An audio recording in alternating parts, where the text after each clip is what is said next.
Hi గారు, welcome to our channel. ప్రస్తుతం మనతో పాటు దాము బాలాజీ గారు, సీనియర్ జర్నలిస్ట్ ఉన్నారు. వారితో ఒకసారి మాట్లాడదాం. సార్ నమస్కారం. సార్ నమస్తే. సార్, చంద్రబాబు నాయుడు గారు బ్రదర్ రామ్మూర్తి నాయుడు గారు చనిపోయారని చెప్పేసి వార్తలు వైరల్ అవుతున్నాయి. సార్, ఆయన ఏమైంది? ఆయన ఆరోగ్య పరిస్థితి ఇప్పుడు ఏ విధంగా ఉంది? చనిపోయారా? చంద్రబాబు నాయుడు గారి తమ్ముడు నారా రామ్మూర్తి నాయుడు ఇంతకుముందే చనిపోయాడని వార్త వచ్చింది.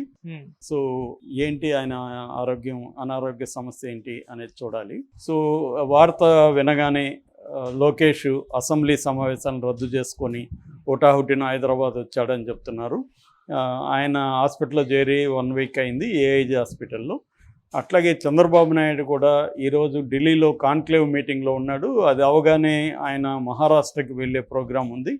అయితే మహారాష్ట్ర ప్రోగ్రామ్ని క్యాన్సిల్ చేసుకొని ఆయన హుటాహుటిన హైదరాబాదు, ఢిల్లీ నుంచి నేరుగా ఫ్లైట్లో హైదరాబాద్ చేరుకుంటున్నాడు ఈ వార్త వినగానే అనేది చెబుతున్నారు.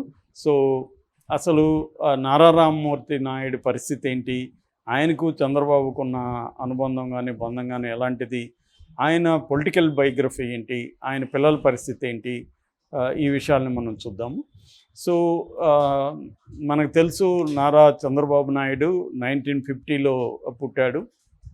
ఈయన నారా రామ్మూర్తి నాయుడు సొంత తమ్ముడు. ఆయనకి 52లో ఈయన పుట్టాడు. వీళ్ళది చంద్రగిరి దగ్గర ఒక చిన్న పల్లెటూరు నారావారిపల్లి. సో ఈ నారావారిపల్లిలో ఖర్జూరు నాయుడు, అమ్మన్నమ్మ అనే ఇద్దరు దంపతులకి వీళ్ళు పుట్టారు.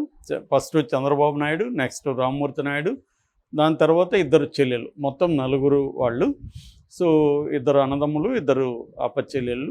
సో వీళ్ళు చిన్నప్పుడు చంద్రబాబు నాయుడు చురుగ్గా ఉండేవాడు. వాళ్ళ నారావారిపల్లిలో స్కూలు ఎలిమెంటరీ వరకే ఉంటే, తర్వాత శేషాపురం అని కొంత దూరంలో ఉంటుంది, అక్కడికి వెళ్ళి వీళ్ళిద్దరూ అన్నదమ్ములు అక్కడ చదువుకున్నారు.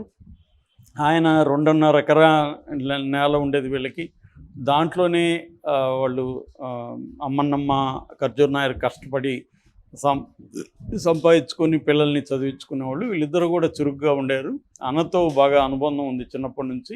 శేషాపురం వెళ్ళేవాళ్ళు. దాని తర్వాత అక్కడ నుంచి చంద్రగిరి జడ్పీ హై స్కూల్లో చదువుకున్నారు ఇద్దరు. దాని తర్వాత తిరుపతి ఎస్వి హై స్కూలు, దాని తర్వాత కాలేజీ, యూనివర్సిటీ. ఈయన యూనివర్సిటీ వరకు చంద్రబాబు నాయుడు ఎకనామిక్స్లో ఆయన డాక్టరేట్ తీసుకున్నారు.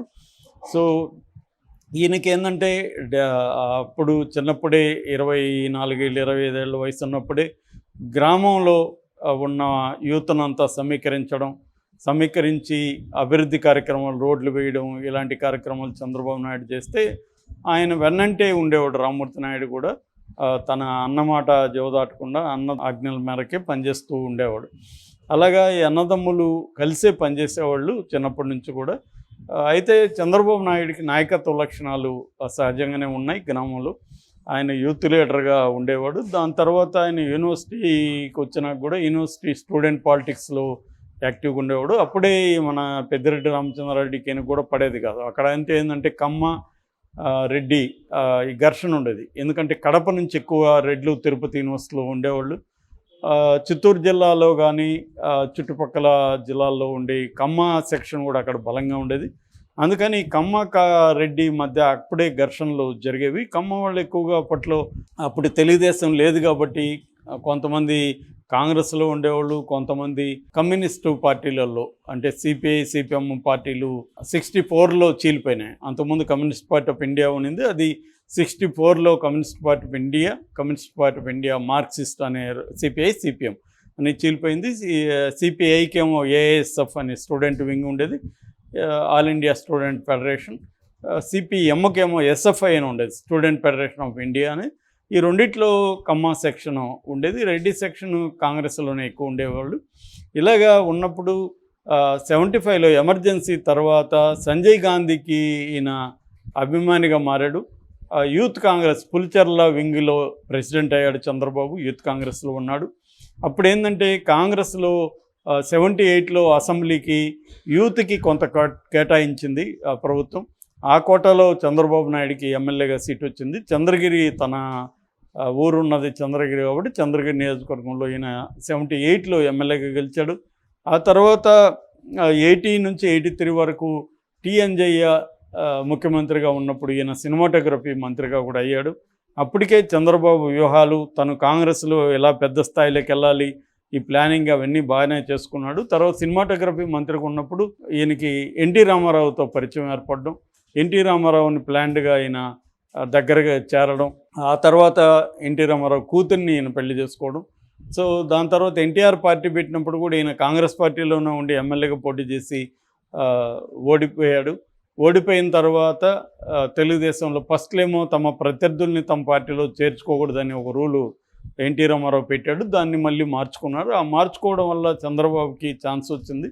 ఇక అక్కడి నుంచి మనకి చరిత్ర తెలుసు. అంటే చంద్రబాబు నెంబర్ 2గా ఎన్టీ రామారావు దీంట్లో ఎదగడం, ఇతర తోడల్లుడైన వెంకటేశ్వరరావుని డామినేట్ చేయగలగడం, చివరికి 95లో అంతకుముందు ఆగస్టు సంక్షోభంలో కూడా చంద్రబాబు ఎన్టీ రామారావుకు అండగా నిలబడడం, దాని తర్వాత తనే ఎన్టీ రామారావుకి యాంటీ అయిపోవడం. ఎందుకంటే లక్ష్మీపార్వతి ప్రవేశించి ఆమె ఒక పవర్ సెంటర్గా ఎదుగుతుంటే పార్టీ ఇబ్బంది పడుతుందని చెప్పి చంద్రబాబు ముందు నుంచి ఏంటంటే పార్టీ మీద పట్టు ఎక్కువ, పార్టీ నిర్మాణం కానీ ఆర్గనైజేషనల్ టాలెంట్ కానీ చంద్రబాబుకి ఎక్కువ. అందుకని ఎన్టీ రామారావు ప్రభుత్వంలో హెడ్గా ఉన్నప్పటికీ మొత్తం పార్టీ అంతా కూడా తన కంట్రోల్లో చంద్రబాబు పెట్టుకోగలిగాడు. పార్టీ నిర్మాణాన్ని ఇదంతా కూడా రామారావు పెద్దగా ఆయనకి అటువంటి అనుభవం లేదు. ఆయనకి కరిష్మా ఉంది ప్రజల్లో, ఆయన ఎమోషనల్గా ప్రజల తరపున అనేక రాడికల్ నిర్ణయాలు తీసుకునేవాడు. కానీ గ్రౌండ్ లెవెల్లో చంద్రబాబు పట్టుంది, అలాగే చంద్రబాబు ఎదిగాడు. ఈ క్రమంలో రామ్మూర్తి నాయుడు కూడా రాజకీయాల్లోకి రావడం, ఆ తర్వాత 94 నుంచి 99 వరకు చంద్రగిరి నుంచి రామ్మూర్తి నాయుడు పార్టీలో ఎమ్మెల్యేగా పనిచేశాడు. అయితే ఆ తర్వాత వీళ్ళిద్దరి మధ్య విభేదాలు రావడం, రామ్మూర్తి నాయుడు 2003 ప్రాంతంలో కాంగ్రెస్లో చేరి సోనియా గాంధీ సమక్షంలో ఢిల్లీలో కాంగ్రెస్లో చేరాడు. అప్పుడు చంద్రబాబు కొంత ఇబ్బంది అయింది. ఒక పక్క రామ్మూర్తి నాయుడు సొంత తమ్ముడే వెళ్ళి కాంగ్రెస్లో చేరడం, మరోవైపు తన బ్రదర్ ఆయన ఎవరు మన దగ్గుపాటి వెంకటేశ్వరరావు కూడా పార్టీని వదిలిపోవడం, ఇదన్నీ కొంత చంద్రబాబు తలనొప్పులుగా మారాయి. అప్పుడు కొంత తర్వాత కాలంలో కొన్ని విభేదాలు కూడా వీళ్ళిద్దరి మధ్య వచ్చాయని చెబుతారు. ముఖ్యంగా వైసీపీ వాళ్ళు ఆరోపిస్తుంటారు రామ్మూర్తి నాయుడికి మధ్య చెల్లించింది ఆయన గొలుసుతో కట్టేయించాడు చంద్రబాబు నాయుడు అని భూమన కరుణాకర్ రెడ్డి ఆ మధ్య కూడా ఆరోపించాడు. సొంత తమ్ముడిని గొలుసులతో కట్టేయించిన దుర్మార్గుడు చంద్రబాబు అని భూమన కరుణాకర్ రెడ్డి ఒక ప్రెస్ మీట్లో ఆరోపించాడు. ఏదేమైనా వీళ్ళిద్దరి మధ్య విభేదాలు వచ్చాయని చెప్తారు. దాని తర్వాత మళ్ళీ సర్దుకున్నాయి.